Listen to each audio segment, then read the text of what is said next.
We want ST. We want ST. ST हमनी के देख लगी नहीं चले नहीं छोड़म ST हमनी के देख लगी नहीं चले नहीं छोड़म We want ST. We want ST. ST our birthright. ST our birthright. We want justice. We want justice. We want land pata. We want land pata. आदिवासी छात्र संस्था जिंदाबाद आशा जिंदाबाद आदिवासी छात्र संस्था तिनसुकिया जिला समितिर उद्योगत আজি 9 আগষ্ট বিশ্ব আদিবাসী দিৱসৰ লগত সংগতি ৰাখি সমগ্ৰ অসমৰ লগতে তিনসুকিয়াতো আজি আমি জিলা উপায়ুক্ত কাৰ্যালয়ৰ সন্মুখত 2 ঘণ্টা ধৰ্ণা কাৰ্যসূচীৰ যোগেদি অসম চৰকাৰৰ মুখ্যমন্ত্ৰী ডক্টৰ হিমন্ত বিশ্ব শৰ্মালৈ ডিসি সাৰৰ যোগেদি এটা স্মাৰক পত্ৰ প্ৰদান কৰিবলৈ গৈছো যেহেতু অসমত বসবাস কৰা প্ৰায় 1.5 কোটি আদিবাসী লোকসকলৰ যেটো হৰমাঙ্গিন সাংবিধানিক অধিকাৰ সুৰক্ষাৰ বিষয়লৈ বিশেষ আমি জনজাতিকৰণৰ মৰ্যাদা যেটো আমি বাৰ্থ ৰাইট আমাৰ জন্মগত অধিকাৰ সেই অধিকাৰটো আমি পাবৰ কাৰণে আজি এই স্মাৰক পত্ৰত অনিবিষ্ট প্ৰথমে আমি কৰিছো দ্বিতীয় দাবী হৈছে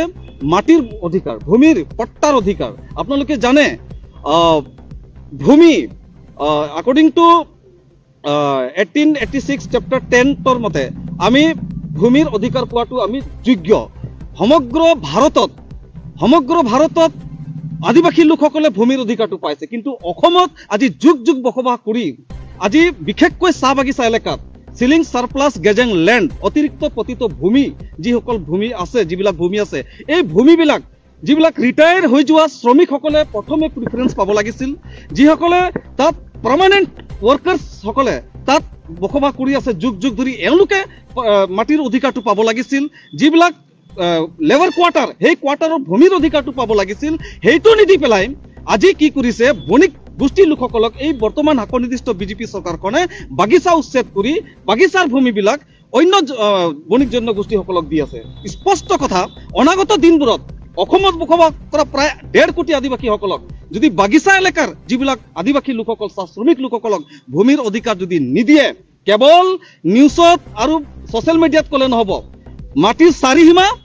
আৰু ডকুমেন্টটো শ্ৰমিকৰ হাতত তুলি দিব লাগিব স্পষ্ট কথা যদি তুলি নিদিয়ে তেনেহলে অনাগত দিনবোৰত পঞ্চায়ত ইলেকশন আহি আছে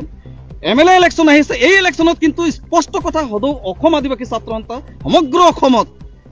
বৰ্তমান হাকনিৰ্দিষ্ট বিজেপি চৰকাৰৰ বিৰুদ্ধে মুকলি প্ৰত্যাহ্বান দিব হাকনৰ পৰা পৰাস্ত কৰিবৰ কাৰণে স্পষ্ট কথা লগতে আমি ক'ব খুজিছো যে অসমত বসবাস কৰা আদিবাসী লোকসকলক জাতি বা উপজাতি কাষ্ট বা সাবকাষ্টৰ নামত জাতিগত প্ৰমাণ পত্ৰ দিব লাগিব আপোনালোকে জানে 2022 চনত গভৰ্ণৰ অফ আসাম গভৰ্ণৰে এটা নটিফিকেশন দিছিল তাত স্পষ্ট কৈছে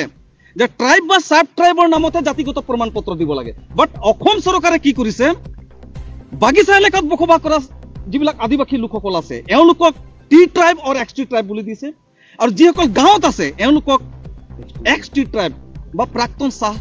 জাতি বা উপজাতি জাতি বা জনগোষ্ঠী বুলি সাৰ্টিফিকেট দিছে এইটো আদিবাসী ছাত্ৰ সন্থা ঘূৰ বিৰোধ কৰিছো নিন্দা কৰিছো কাৰণ তা গভৰ্ণৰ